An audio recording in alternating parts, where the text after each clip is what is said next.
शामली में एक दबंग महिला रीना दिखा रही खुद को पीड़ित पत्रकार के पिता की दुकान का जबरन तोड़ा ताला, किया कब्जे का प्रयास। पीड़ित वृद्ध दंपत्ति ने जिलाधिकारी से लगाई जान बचाने की गुहार। शामली में एक दबंग महिला रीना ने ऐसा सांड रचा कि अपने वृद्ध सास ससुर की संपत्ति पर जबरन कब्जा करना चाहती है और उनको जबरन झूठे मुकदमे में फंसाने की साजिश रच रही है।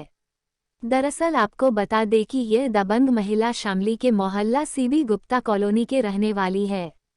पिछले 10 सालों से अपने सास ससुर व अन्य परिजनों को लगातार प्रताड़ित करती आ रही है और पूरी संपत्ति पर कब्जा करना चाहती है। घर में कई वर्षों से अनेकों बार महिला के द्वारा झगड़ा किए गए, फर्जी मुकदमों में फंसाने की धमकी दी गई, जिससे महिला के ससुर तिलक राम को 2 वर्ष पूर्व हार्ट अटैक आया था और जिनको 2 स्टंट डाले गए थे। महिला उसके बाद से फिर लगातार घर में झगड़ा करती रही।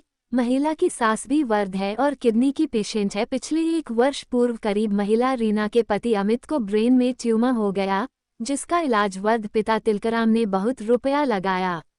इसी कारण बहुत रुपया उधार लेकर अपने बेटे को ठीक करने पर लगाया, लेकिन वह नहीं बच सका। अमित को कैंसर होने की सूचना से ही उसकी पत्नी लगातार उसे भी टॉर्चर करती रही।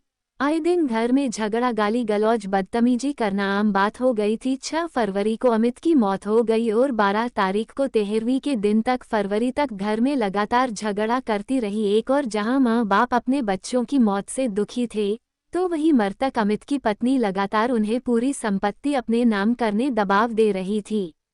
महिला के द्वारा उसके परिजनों के द्वारा अंतिम संस्कार में भी व्यवधान डाला गया। रस्म 13वीं में भी खलल डाला गया। श्रद्धांजलि सभा पूरी होने से पूर्व अपने नाम संपत्ति करने की बात को लेकर मृतक के ससुरालियों उसके परिजन बदतमीजी करने लगे। महिला रीना व उसके परिजनों मिलकर पीड़ित तिलक राम की दुकान के ताले तोड़कर अपने ताले तक लगा दिए। अब वो फर्जी मुकदमों में फंसाने व जेल भिजवाने की लगातार धमकी दे रही है।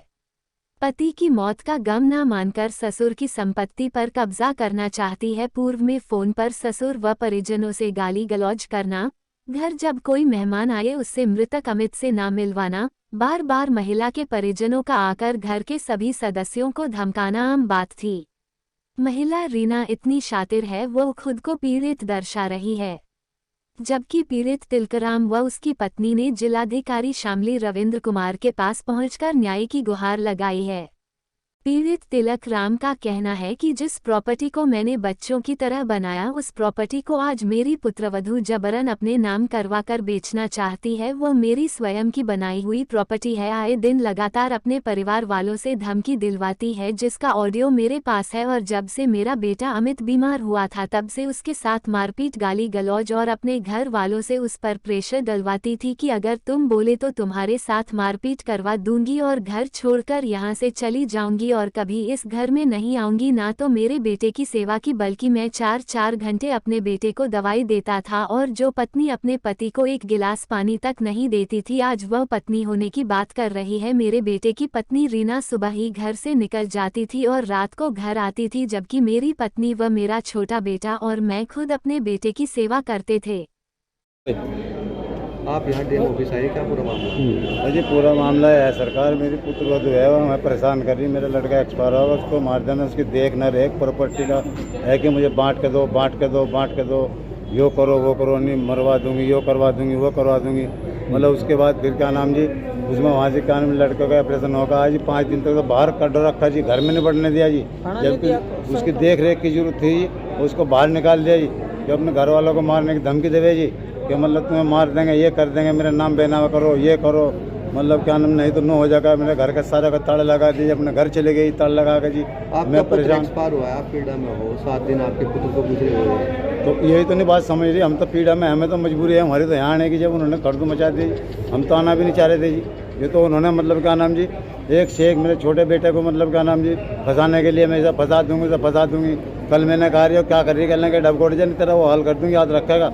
मैं शर्म का मारो एक डब बैठ गया जी, क्या करता जी है जी। जब बहू मतलब सुसरी के प्रति ऐसी बात करे जी, मैं क्या करता जी, नू बताओ जी। कभी कुछ कहे, हमने पहले भी एक एसपी साहब का एप्लीकेशन दी थी जी, जो बात है जी सुनने को तैयार नहीं है जी, कुछ कहने लगा तो सुनने को तैयार ही नहीं है जी। हम इतने पीड़ित हैं जी कि हम परेशान हैं। अच्छा 13वीं में क्या हुआ था?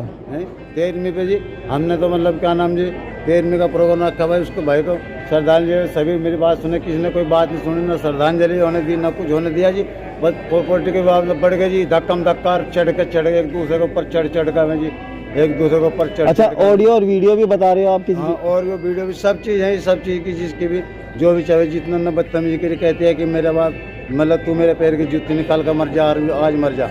मेरा बाप मतलब क्या नाम जी 10 मर्द खरीद के दे देगा, वहाँ कोई दिक्कत नहीं, 10 दुकान खरीद के 10 मकान खरीद के दे देगा जी। ऐसी ऐसी बात करे जी, शर्म लिहाज का कुछ काम ही नहीं है जी। 7 दिन मेरे बेटे को या मेरे कुछ उसका शौक तो है नहीं जी, वो उसके पीछे बढ़ रहे जी, भाग गम भाग मतलब प्रॉपर्टी के पीछे बढ़ तो रहे। आप क्या चाहते हो?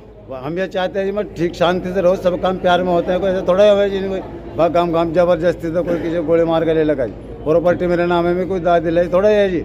जो बात मैं अपनी मर्जी का मालिक हूँ जी, मैं दूँ ना दूँ जी, जबरदस्ती थोड़े दे दो जी। तो वीडियो है आपके पास? सब चीज़ है जी, वीडियो ऑडियो सारी चीज़ है जी। धमकी देते? धमकी दे सबकी वीडियो ऑडियो, गाली दे, गाली गलौज दे, सबके है जी।